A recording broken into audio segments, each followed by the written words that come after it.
പണ്ഡിത പ്രഭുക്കളുടെ ഹൃത്തടത്തിലുണ്ടായിരുന്ന ലക്ഷ്യം തെറ്റാതെ ഈ നൗകയെ പതറാതെ ചിതറാതെ അടരാതെ തകരാതെ തളരാതെ പിടിച്ചു നിർത്താൻ മഹാന്മാരായ സാത്വികന്മാരായ സയ്യിദന്മാരും പണ്ഡിതന്മാരും അണിനിരന്നുകൊണ്ട് 100 കൊല്ലം ഒരു പ്രസ്ഥാനത്തിന്റെ ചരിത്രം പറഞ്ഞു 100ാമത്തെ വർഷം ലക്ഷോപലക്ഷങ്ങളുടെ മഹാസമ്മേളന നഗരിയായി സമസ്തയുടെ വേദി മാറുമ്പോ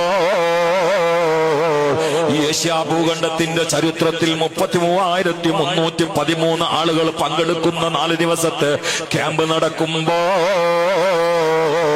അവിടെ വന്നുകൊണ്ട് മഹാന്മാരായ ദുആക്ക് ഇജാബത്തുള്ള പണ്ഡിത പ്രഭുക്കളുടെ ആരിഫീങ്ങളുടെ സയ്യിദന്മാരുടെ ഔലിയാക്കളുടെ ദുആക്കൊന്ന് ആമീൻ പറയാനുള്ള ഭാഗ്യമില്ലേ? അത് 2026 ഏറ്റവും വലിയ ഭാഗ്യമാണ്.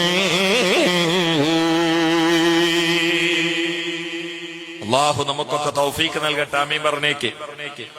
അല്ലാഹു നമുക്കൊക്കെ തൗഫീഖ് നൽകട്ടെ.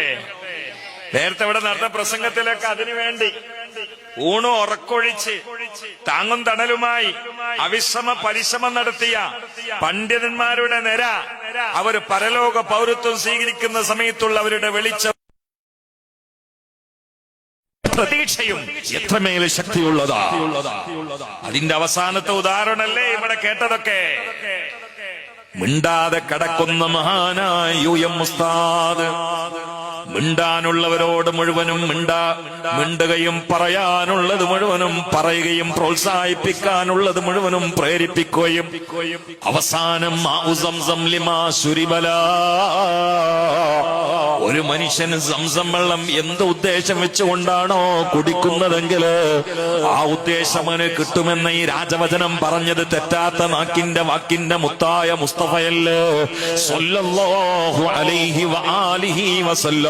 മുഹമ്മദ് ഇദ്രീസ് ശാഫിഈ റളിയല്ലാഹു തആല അൻഹു പറഞ്ഞിരുന്നു, ഞാൻ സംസം വെള്ളം കുടിക്കുന്ന സമയത്തൊക്കെ എന്നെ ഒരു ആലിമാക്കണേ എന്ന നിയ്യത്തിൽ പ്രാർത്ഥിച്ചുകൊണ്ടാണ് കുടിക്കാറുള്ളത്. ലോകം കണ്ട ഏറ്റവും വലിയ മഹാനായ പണ്ഡിതനായ ഇമാമുന ശാഫിഈ മാറിയതിന്റെ പിറകിലുള്ള പല കാരണങ്ങളിൽ ഒന്ന് അത് തന്നെയാണ്. അതേ സംസം വെള്ളം മഹാനായ യുഎം ഉസ്താദ് വാങ്ങിക്കുടിക്കുന്ന സമയത്ത് അവർ മനസ്സിൽ കരുതിയിട്ടുണ്ടാകോ, ആരും അറിയാതെ ദുആ ചെയ്തിട്ടുണ്ടാകും, എന്റെ അന്ത്യൻ നീ കലിമയിൽ കലാശിപ്പിക്കണേ റബ്ബേ, കലിമ കൊണ്ട് സന്തോഷിപ്പിക്കണേ റബ്ബേ. ഇന്നല്ലദീന ഖാലൂ റബ്ബുനല്ലാഹു സുമ്മ ഇസ്തഖാമൂ തതനസ്സലു അലൈഹിമുൽ മലായിക അല്ലാ തഖാഫൂ വലാ തഹ്സനൂ വഅബ്ശിറൂ ബിൽ ജന്നത്തി അല്ലതീ കുൻതും